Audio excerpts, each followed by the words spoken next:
ஆன்றவிந்தடங்கிய கொள்கை சான்றோர்களாக இங்கே அமர்ந்திருக்கின்ற பெரியோர்களே, இந்திய நாட்டை பற்றியும் இன்றைய அரசியலை பற்றியும் பேசுவதற்காக முன்னாள் காவல்துறை அதிகாரியாகிய என்னை அழைத்திருக்கின்றீர்கள். எனக்கு இது வியப்பே. ஒருவேளை நான் காவல்துறை அதிகாரியாக பணிபுரியும் போது உள்ள சட்டத்திட்டங்கள் உங்களுக்கு தெரிந்திருந்த காரணத்தினால் அந்த நேரத்திலே பேச அழைப்பது சரியில்லை என்று உணர்ந்து பணி நிறைவிற்கு பிறகு என்னை பேச அழைத்திருக்கின்றீர்கள். நாட்டு நலன் கருதி நான் பேசுகின்ற கருத்துக்களை தயவுசெய்து பொருள் மாறாமல், யாருடைய மனதையும் எந்த இயக்கத்தையும் புண்படுத்தி விடாமல் மக்களிடம் நீங்கள் எடுத்துச் செல்ல வேண்டும் என்பதற்காக முதலிலேயே இதனை நான் கூறிக்கொள்கின்றேன். என்னுடைய பேச்சினுடைய தொடர்ச்சி அத்துணையையும் இந்த அடிப்படையிலேயே நீங்கள் அணுக வேண்டும் என்று கேட்டுக்கொள்கின்றேன். உலகின் மிகப்பெரிய ஜனநாயக நாட்டிற்கு சொந்தக்காரர்கள் நாம். அதுவே நம்முடைய மிகப்பெரிய பெருமை. மக்களால், மக்களுக்காக, மக்களிடமிருந்து தேர்ந்தெடுக்கப்படுகின்ற அரசியல்வாதிகள் நடத்துகின்ற மக்களாட்சி முறையிலே மிகப்பெரிய நாட்டிற்கு சொந்தக்காரர்கள் நாமாக இருக்கின்றோம். அதுவும் மிகப்பெரிய பெருமையே. இதுவரை இந்த உலகம் கண்ட ஆட்சி முறைகளில் குறைவான தீமையுடையது இந்த மக்களாட்சியே. இந்த மக்களாட்சியினுடைய மகத்தான நன்மையும் வெற்றியும் நமது வாக்குரிமையே. அதைப் போலவே இந்த மக்களாட்சியினுடைய மகத்தான தீமையும் தோல்வியும் நம்முடைய வாக்குரிமையே.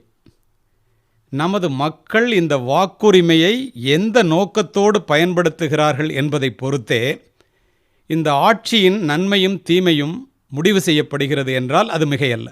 1000 ஆண்டுகள் தவமிருந்து வாராது வந்த மாமணி போல் சுதந்திரம் வந்தது. சுதந்திரம் சுதந்திரம் என்று எல்லோரும் எதிர்பார்த்து கொண்டிருந்த சூழ்நிலையிலே அந்த சுதந்திரம் நமக்கு கிடைத்தது. சுதந்திரம் வந்தால் எல்லாம் வந்துவிடும் என்று கூறினார்கள்.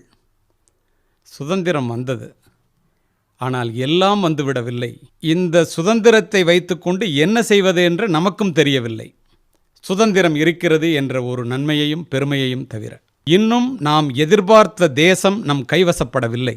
30 கோடி மக்களுக்கு உண்ண உணவு, உடுக்க உடை, இருக்க இடம் இன்று வரை இல்லாத நிலையிலேயே ஏங்கித் தவிக்கின்றார்கள் பல ஏழைகள் என்பது நாம் அறிந்ததே. இதற்கு காரணம் யார்? இந்த நாடா? நம்மை ஆளுகின்ற ஆளும் வர்க்கமா, அதாவது அரசியல்வாதிகளா, அல்லது ஆளப்படுகின்ற மக்களா? நாம் இதை சிந்திக்க வேண்டிய காலத்தின் கட்டாயத்தில் இருக்கின்றோம். நிச்சயமாக இந்த நாடு இல்லை என்று நாம் அனைவருக்கும் தெரியும். காரணம், பாருக்குள்ளே நல்ல நாடு பாரத நாடு என்பதை நீங்களும் அறிவீர்கள், நானும் அறிவேன். எந்தையும் தாயும் மகிழ்ந்து குழாவி இருந்ததும் இந்நாடே, அவர் முந்தையர் 1000 ஆண்டுகள் வாழ்ந்து முடிந்ததும் இந்நாடே, அவர் சிந்தையில் 1000 எண்ணங்கள் வளர்ந்து சிறந்ததும் இந்நாடே. இதனை வந்தனை கூறி மனதில் இருத்தி வாயுற வாழ்த்தேனோ என்பான் பாரதி.